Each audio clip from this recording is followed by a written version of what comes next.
Yeah. Funny stuff. Well, Anyway, tell me about comedy, because in the States the political news is takes up three full-time networks with the amazing stories that keep coming out of this Trump administration, right. and it is where the comedy is too, and so the enormity of the issue of what he does and what he says, and then how the media covers it to the point of Right. exhaustion. It totally That gets it's lost. and all the analysis and all the money that goes with it, and every day is another set of analyses, and the comedy is there too. It's like it's fucking exhausting. Yeah. It's like taking up all the fucking air. There's the only thing you can talk about or think about. Yeah. News everywhere you go, and you people blah blah blah blah. I mean, I've been watching old movies. Saw the Titans the other day, Denzel Washington and the Yeah. Virginia team that overcame such racial diversity, but that get lost in the movies, which is, you know, but And I'm surprised that there aren't any movies yet. It's been 3 years about the 2016, campaign and what all went on there. But I guess we don't have enough information yet about. well, you'd have to be writing a movie for which there was an obvious sequel and convince people to go to it, even though it was half baked. Right. That's a movie yet to come. The story isn't to be told because the story isn't over. It hasn't So, ended yet. You're right. right, and also, I mean, Paul Manafort's testimony. I mean, he's like this, Italian guy who like got honest. He's like, yeah, I know I liked you before. I'm going to prison for it. And now I'm telling you the truth. And you follow, you do what I do and follow the man blindly, and you too. This would just lead to the same trouble I've had. Yeah, Well, you talk about it's Michael. You talk about Michael Cohen, not Paul yeah. Manafort. Yeah. The there was a some political podcast that I don't listen to had a great title for their episode for last week. That was something. The wordplay was that we had a Cohenoscopy with Michael Cohen, you know, examining Cohenoscopy. It's a pretty good pun. It's good. It's good. So I didn't see the part of the hearings where one of the senator or one Oh of the God. reps said, "Fire, liar, liar, pants on fire." Did you see the Saturday Night Live with With Matt Damon for the. Oh no, I'm thinking no of no no with Michael Cohen played by uh, shit Ben Stiller. Ben Stiller, Yeah. right? and and Bill Hadler playing represent Mark Meadows, Yeah. and, and and so it was perfectly set up. And you got to hand it to this television's crew. When I was watching this moment that they were Right. parroting, there was a woman who sat behind Michael Cohen in the audience when the chairperson Yeah. was making his final speech, which was very heartfelt Yes, that was a good and speech. powerful. But a woman behind him was nodding her head through the whole time. They had her pegged to the look, Yeah. to the woman, and oh God, it was. And so he says, so Mark Meadows Heather says, I am so upset by this. I'm so upset that I didn't even wear a coat to come to this meeting. Right. And they keep throwing it back to him, Right. and he keeps saying dumber and dumber stuff. Just obfuscating, not, oh my Lord. But like, So, it's so sad that reality is such an easy target of parody. Like, oh, and this playing it out at these high levels. I mean, we're participating in an era of political history, which is the most remarkable in the country's entire history, bar none, in my view. And I've been reading and studying presidents for 40 years. It was my favorite literature that I read in grade school. Mhm. So I speak with some authority when I say that. yes, These are especially when you're that close to the mic. historic times. Yes. These are historic times. Wait, aren't all times historic or historical? There's a distinction there. Anyway, sorry to go There back is a distinction, but without a difference. funny stuff.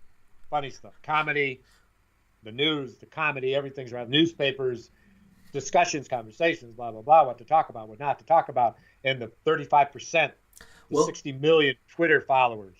well, and Makes me think, oh shit, did you cut your other arm off? Oh, that's man. funny. I'm sure everybody who imagined what it was like on that operating room, watching some corpse's hand Right. move. So With don't treat me badly tonight. I come to you injured both physically and emotionally. okay. But so, like, that's the thing that pretty much the only thing that Trump is actually good at is reality TV. Like, that's the only success that he had, where he started from uh, just a little bit of name notoriety and actually built a TV thing because he knows how to use conflict and saying outrageous things to get people to talk about what he's just said. He's the messaging genius of the universe. He can get his story told the way he wants it told, precisely to whom he wants it told, better than anybody. Well, except for perhaps there's some like German guy who like yeah, got a lot of that to happen. I mean, I'm just saying. I don't know. I don't know what books he had by his bedside, but you know what's been stated. Yeah, but I don't think the ghost author. I don't think everything that is spoken about him is what he wants to be spoken about him. But I think that he knows that just the fact that he is being spoken about is money in his pocket. Quote, Roger Stone, the only thing worse than being talked about is not being talked about. He learned that at the knees of Donald Trump. Yeah. The mob boss, Donnie. Hey, Donnie. Hey, Donnie, what are you going to do about that whore, Donnie? She's wanting money, Donnie. Forget about it. Pay the slut off, man. Just pay her off. Take care of it. Yeah. You can fix it. All right. We'll pay you in installments, so we hide it on the books. Oh, really? Oh, it's a retainer. Yes, it was a retainer. Okay. Okay. Yes. So you can get obsessed. You can get obsessed. Oh, that it's people do. It's this narrative, and you're in the car, and it's on the radio, and you're at home, and it's on the television set, and you see newspapers in the newspapers. Watch a comedy show. It's a comedy show. The talk shows you the news. It's a blanket. Yep. It's a phenomena that is unique in American history. But that was true. Close to this. That was true in 2014, leading up to the election, when Trump started talking about himself and just saying the most outrageous things, and every single day from when he said he wanted to be president, and even from before when he was doing the crazy birther bullshit, he knew how to get talked about, and even if it was just look at this kook that's saying the craziest thing. No, there's no such thing as bad press. Exactly. Well, he's the living embodiment of that. Particularly when you're looking at 600,000, 1 million, 2 million, 30 million, 35% of the freaking voting population. Right. You know, and so is that enough to win an election? Yeah, it was. An electoral college anyway. But here's the thing. There's a yin, there's a yang. The left moves toward the center. The center has to find itself because right now the left is pardon me?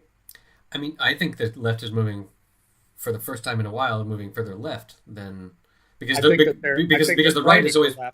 I think they're claiming the left, but they're moving. They're claiming it, and they're trying to reach the center. Right. Yes. So yes.